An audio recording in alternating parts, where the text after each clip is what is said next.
The question I'll ask myself today is simple. When the scriptures speak about the story of David and Goliath, we of course was taught traditionally that is a story that literally happened. That's a story that leads us to understand, and of course it's motivational to know that the small guy could take down the big giant, 6 feet 6 cubit and some spans giant. Yeah, but looking at it now from a new, different perspective of life, my new perspective, I am now considering what does that whole story have to do for my level of consciousness, my inner being, my life, and in my studying and learning and meditation. I'm starting to realize life is really about getting the light from inside. We were told that there is the light inside is what is important. The single eye is what is important, not the senses. The senses are your vehicle to interact with this physical world and to have your experiences and to enjoy your experiences, and that's life. Everything in life is an experience. There is no good and bad. Everything is an experience. Some you may pleasurably enjoy. They may create this emotional sense of pleasure. Some may create this emotional sense of non-pleasure. But you should go around learning to live with life, because that's what life is. You need to learn to live with each one, and you create that atmosphere of whether it's pleasurable. It's just like saying, you grew up and something was given to you for the worms, like the castor oil or the senna and salts. For those who know about that, and it's really bitter and bad, and I was disgusted by that. Then you grew up into a state where you realize you could drink this thing and it becomes just as anything for you.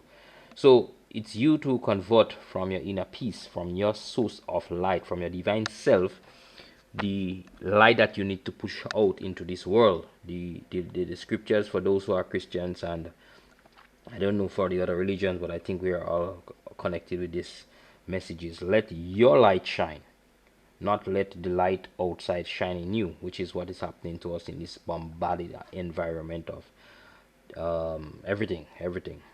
So let's focus on our light shining, which means the light that comes from inside, which is our divine light that comes from the practice of sitting and keeping our mouth closed and closing down or shutting down our senses, our five senses. And so when we read the story of David, we learn that he's taking 5 stones. He's taking control of 5 stones. He's taking his five senses under control to defeat the giant, to defeat that giant, which is himself, his mind, his talkative, troublesome mind. When you close your eyes, when you listen to the challenges of this life, you have to ask yourself, who told you so? Who told you that you can't do something that you want to do? Which voice are you listening to? You may turn around and say, oh, it's my parents or the church, it's the family, it's the community, it's the school, it's the society. No, it all comes inside you through your five senses, and then your mind creates this scenario of doubt and games and all kind of different pictures are played in your mind.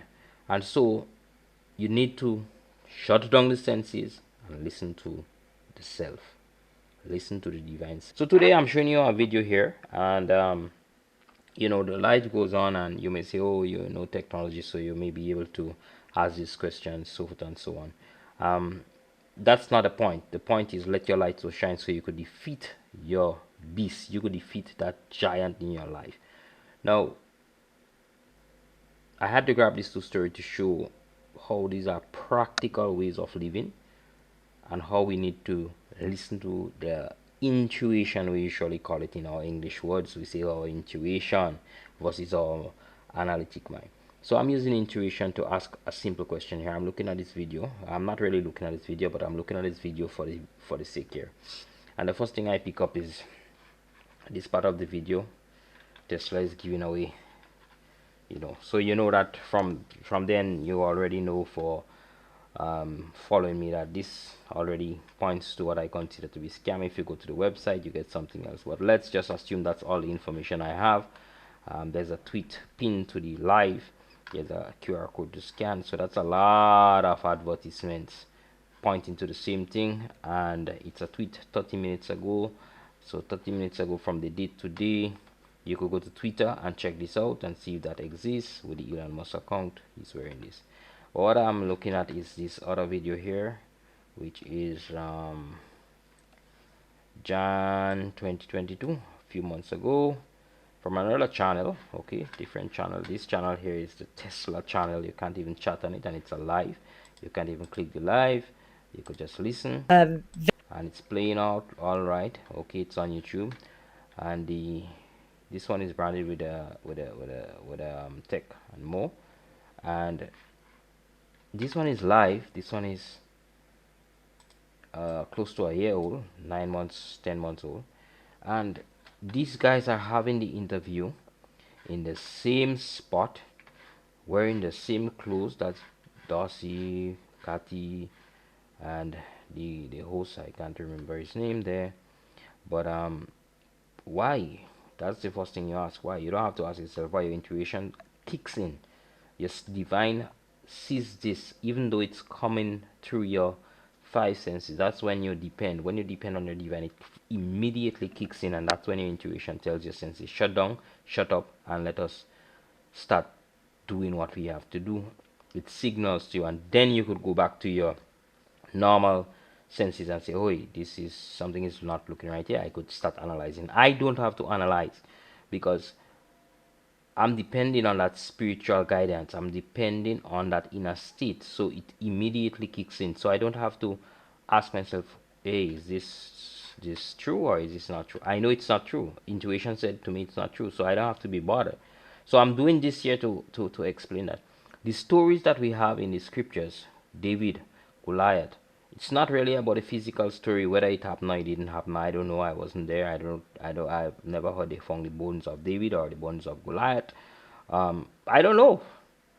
But what I know here is the story is resonating in me to see that there is that which comes from inside that is immediate, faster than a processor that sends data to the screen. It is immediate, and when I get a burst of whatever it is, electrical signal, whatever it is, and I call it intuition, I need to respond to listen to that intuition more than I need to respond to listen to my five senses coupled with my mind and my brain and my analytic processing machine, because the analytic processing machine could find every reason to say to me, no, this could be this could be another one or whatever, even though I didn't have the backup evidence here and I was looking only at this one. My analytical mind could find all kind of reasons to analyze, but I don't need to do that. And in life, we would find so many issues. Listen to that. Of course, you have to listen by first becoming tuned in to the realities of yourself. Let the light so shine. Go inside yourself through the pose of meditating, shutting down your five senses. What meditation means is just shutting down everything. Shut down everything.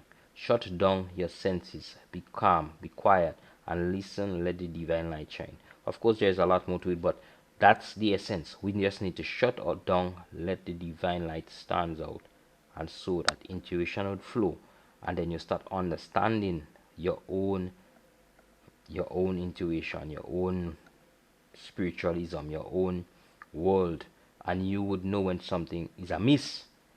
You would be able to respond to something that's amiss. Now, you may be saying, oh, I'm talking about the video. No, I'm not talking about the video. It is what you need to do, because when you are faced in life in situations where things are moving faster than a video, and with the video you could go and analyze and check, fact check. In life, you are interacting with people, you cannot fact check. But if you listen to the intuition will do that signaling for you, but you have to listen. Thank you for viewing today, and I wish that you would have a blessed day and you would look into your heart and find the answers that are desirous to your soul. Bless.